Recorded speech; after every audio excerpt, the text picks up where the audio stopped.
ابھی سب what if کہ حکومت یہ 2 مطالبات نہیں مانتی جو خان صاحب نے ڈیڈ لائن دی ہیں سول نافرمانی کی پہلے مرحلے میں، what could be the other options on table for Khan? There are many. دیکھیے پولیٹیکل پارٹی نے اسلحہ نہیں اٹھانا ہوتا، پولیٹیکل پارٹی نے کچھ مار دھاڑ نہیں کرنا ہوتی، پولیٹیکل پارٹی کے پاس احتجاج ہی ایک راستہ ہوتا ہے. یہ جو سول نافرمانی ہے یہ بھی احتجاج کا راستہ ہے.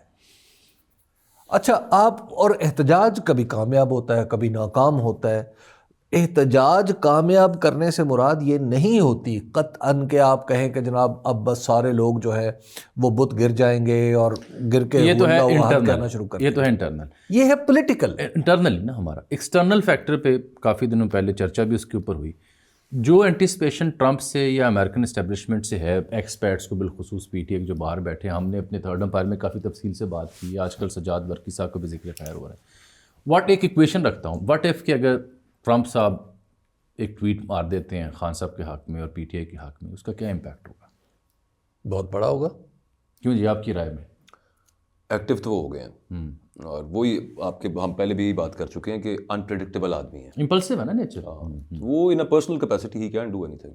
امپیکٹ تو اس کا ہوگا. دیکھیے اس کا بہت سارا امپیکٹ ہوگا، اتنی سادہ باتیں نہیں ہیں یہ. اور اللہ نہ کرے وہ نوبت آئے. میرے خیال میں سر اس میں ایک اللہ نہ کرے وہ نوبت آئے، اللہ نہ کرے، ایسا ہونا ہی نہیں چاہیے، لیکن جو معلومات ہیں وہ بتا دیتے ہیں. میرے خیال میں یہ امریکہ کی نسبت جو سب سے زیادہ ایکٹیولی اس ایشو کے اوپر، پولیٹیکل سچویشن کے اوپر جو گورنمنٹ پرسو کر رہی ہے وہ یو کے کی ہے. ان کا تو مسئلہ ہے وہ تو دیکھیے اب ہم ان کے ساتھ کامن ویلتھ، چاہے ان کے نشریاتی ادارے کی کوریج ہو، چاہے ان کے ایمبیسیز کا معاملہ ہو، چاہے ان کے فارن منسٹر کا معاملہ ہو، چاہے ان کی ویسے کچھ لوگ یہاں آئے گئے ہوں تو وہ زیادہ ایکٹیولی پرسو کریں. بٹ میرا سوال یہ ہے طالب علم کے طور پر کہ یہ ریاست پاکستان کیا اس قابل ہے، متحمل ہے کہ یہ 2 اہم ممالک کی طرف سے اگر دباؤ آتا ہے تو اس کو ابزارب کر جائے، ڈیفیوز کر جائے؟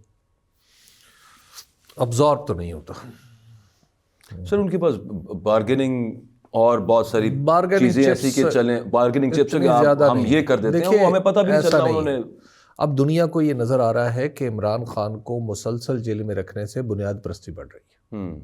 ٹھیک، جب آپ پولیٹیکل پارٹیز کو کرب کریں گے تو اس کے نتیجے میں فنڈامنٹلزم بڑھے گا. جب فنڈامنٹلزم بڑھے گا تو مغرب کے لیے یہ زیادہ خطرہ ہے، وہ اس پہ بارگیننگ نہیں ہوگی. تو دوسری ایک بات آپ سمجھ لیجیے، فنڈامنٹلزم کو یہ حکومت کہہ رہی ہے فسطائیت.